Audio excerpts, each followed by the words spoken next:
박희락 모처럼 기분 좋은 소식을 전달하게 된 것 같습니다. 2020년 2월 4일 미 국방부 정책차관 루드는 그들의 해군에 W-76-2 저위력 잠수함 발사 탄도탄을 배치했다고 공식적으로 발표하였습니다. 저위력의 핵무기를 개발하여 공격용으로 사용하려는 러시아에 대응해야 한다는 설명입니다. 이로써 한국과 같은 동맹국에 대한 확장 억제, 즉 해구산의 신뢰성도 강화되었다고 설명하고 있습니다. 이번 개발은 2018년 2월 발표된 미국의 핵 대세 검토 보고서에서 약속한 사항을 실천한 겁니다. 미국은 보고서 발표 후 1년 만인 2019년 2월 저위력 핵탄두를 생산했고 6월경부터 운용 시험을 한 후 12월 핵추진 잠수함이 테네시호에 배치하였습니다. 지금까지 50개 정도를 만들었고 계속 생산할 계획입니다. 이를 장착하는 잠수함도 계속 늘어나겠죠. 테네시호와 같은 잠수함에는 잠수함 발사 탄도탄이 20개 정도 실려 있는데 그중 한두 개의 미사일에 이 저위력 핵탄두를 장착한다는 겁니다. 각 미사일은 8개 정도의 탄두를 갖고 있기 때문에 하나의 잠수함만 해도 160발 정도의 핵탄두를 탑재하여 움직이는 셈입니다. 이 저위력 핵탄두의 위력은 TNT, OKT 정도로서 히로시마에 투하된 핵폭탄의 3분의 1 정도, 통상적인 SLBM이 100킬로톤 이상이기 때문에 이들의 20분의 1 수준에 불과합니다. 피해 규모도 적어서 군사적인 목표를 타격하는 데 용이하고 방사능 낙진도 적어서 부수 피해를 덜 염려해도 됩니다. 잠수함에 장착하게 되면 은밀성과 생존성이 보장되어 억제 효과가 매우 커집니다. 이미 미국은 항공기나 지상용 저위력 핵무기를 냉전시대 때부터 보유하고 있었습니다. 한국에서는 이를 전술 핵무기라고 지칭하지만 미국에서는 비전략 핵무기라고 합니다. 한국에는 1958년 배치되었다가 냉전이 종식되면서 1991년 모두 철수하였습니다. 당시 한국에는 8인치포, 155mm포, 서전투와 렌스 지대지 미사일로 발사할 수 있는 소형의 핵무기였고 핵지대도 있었으며 그 숫자가 최고로 많았을 때는 700개 가까웠습니다. 한국군도 미국과 같이 사용 훈련을 했지요. 북한이 기습 공격을 할 때 그 후속 제대를 공격하여 차단한다는 개념이었습니다. 그래서 북한이 핵무기를 개발하자 한국의 일각에서는 이러한 핵무기를 재배치해야 된다는 주장이 제기되고 있는 겁니다. 유럽에도 미국은 150 내지 200개의 핵탄두를 배치하고 있고 유럽 동맹국들과 함께 사용하도록 되어 있어 핵공유라고 부르고 있습니다. 지난해 미국 전략사령부의 실무자들은 동북아시아에도 새로운 핵공유 체제를 구축해야 한다고 주장하기도 했습니다.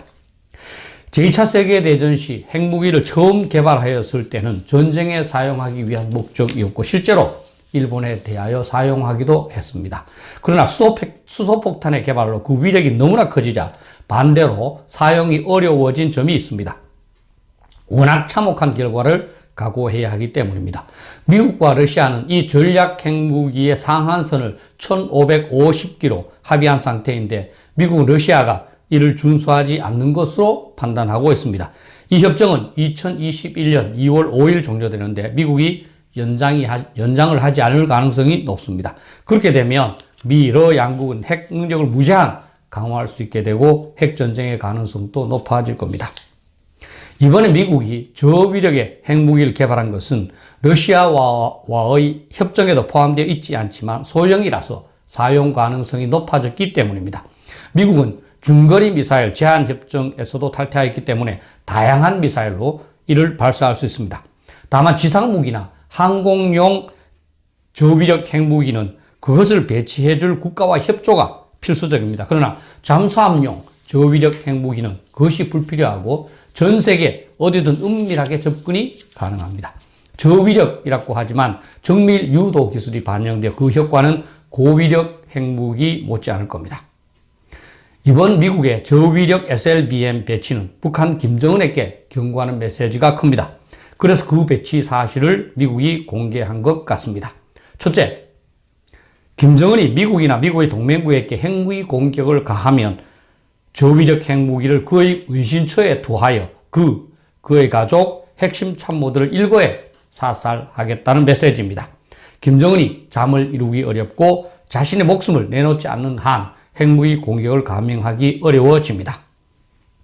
둘째, 북한이 재래식 전력으로 기습 공격을 감행하더라도 북한의 제2제대, 즉 예비대나 본대를 저위력 핵무기로 공격해서 초토화시키겠다는 겁니다.